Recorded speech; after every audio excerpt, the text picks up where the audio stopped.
Hey guys, Cody here with Advanced Power Quality. Today I wanted to take some time and talk about storm preparations.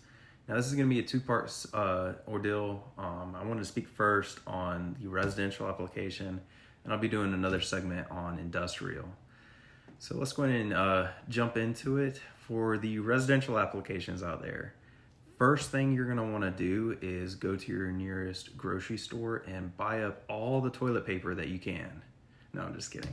Let's get into it. A lot of residential applications, you're gonna want to go out and buy a nice generator.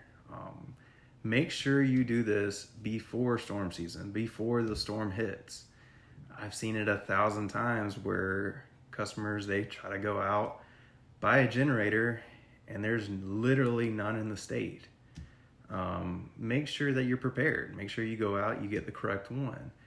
Now, based on what your needs are you going to want to run your AC constantly off this generator? If so, you may want to go to a whole home permanent installation like a Generac. Now, it may even, depending on the size of your AC, you might need to go with like a medium grade Generac and such as that. Now, sizing the generator. It's Ohm's law, essentially. What you can do is watts, that's the typical advertised, 10,000 watt generator.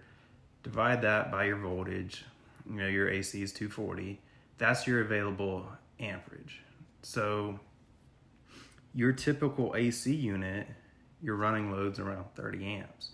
Well, your inrush current, which is your lock rotor amps, is 4, 5, up to 7 times as much, depending on the SEER rating.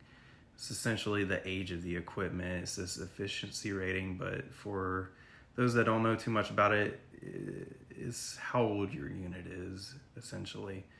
Some other things to think of, when was the last time your utility patrolled the area? When was the last time they did tree trimming out there? Utilities, they have a trim cycle. Every 3 to 5 years, they'll go out, patrol the lines and establish where they need to tree trim at. So also talking to your utility on where their obligation stops in regards to tree trimming. Is it at the transformer? Is it at the weatherhead? Is it at the lift pole? Knowing your obligation and where you need to trim at.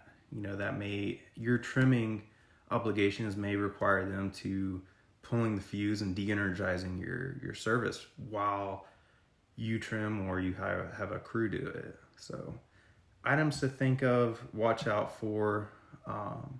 Now, in following up after the storm, so all transformers, they have a lightning arrestor. This essentially directs over voltage, lightning strikes, transients to ground versus damaging the transformer and possibly coming through your service and damaging your equipment. Now, after the storm, or during the storm, linemen and troublemen's only obligation and only priority is to get the power back on. These proactive and secondary means of repairing or replacing the lightning arresters, that's not on their mind during the storm. That's follow-up items. So knowing what a lightning arrestor is and if it is blown, that's something the residential customer can typically Google an image of, go out to their overhead transformer, see if it's correct or not, or just calling their utility and saying, hey, I might have concerns here. Do you mind sending someone out to look at this and look at my line?